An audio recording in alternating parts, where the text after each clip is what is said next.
Shalom from Jerusalem. My name is Shani Ferguson, and your Hebrew word for today is HASBARA.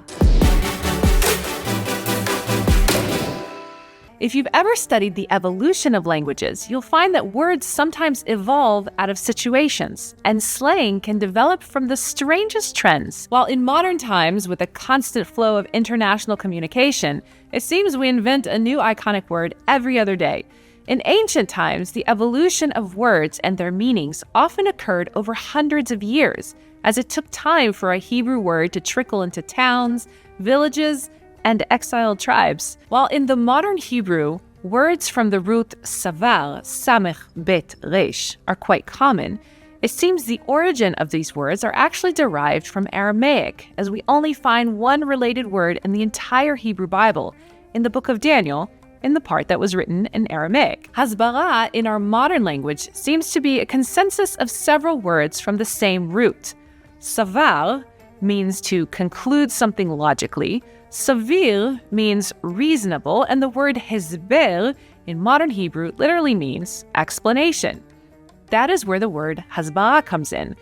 We live in a land surrounded by sworn enemies, and as such, we actually have a word that describes our need to constantly explain to the world the logical conclusions we reach and actions we take to survive. Sometimes the actions seem harsh and callous from the outside, and therefore Israel will then take steps to show the danger it faces and why the actions were taken. Israel's army is called the Israel Defense Force because of the defensive nature of its actions.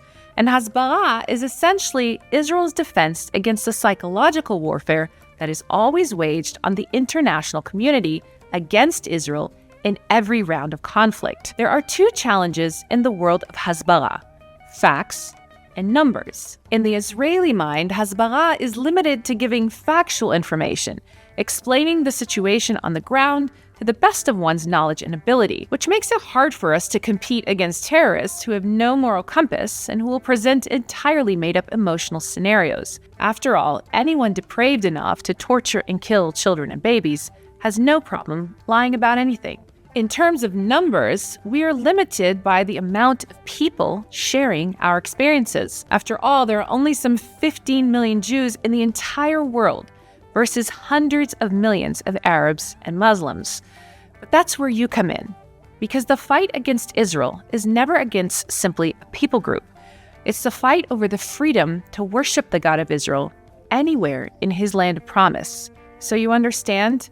Your voice matters not simply to defend Israel's right to exist, but to defend the right of anyone to freely worship the God of Israel on his earth. And that's all for your Hebrew word of the day. Until next time, I'm Shani Ferguson. Shalom from Jerusalem.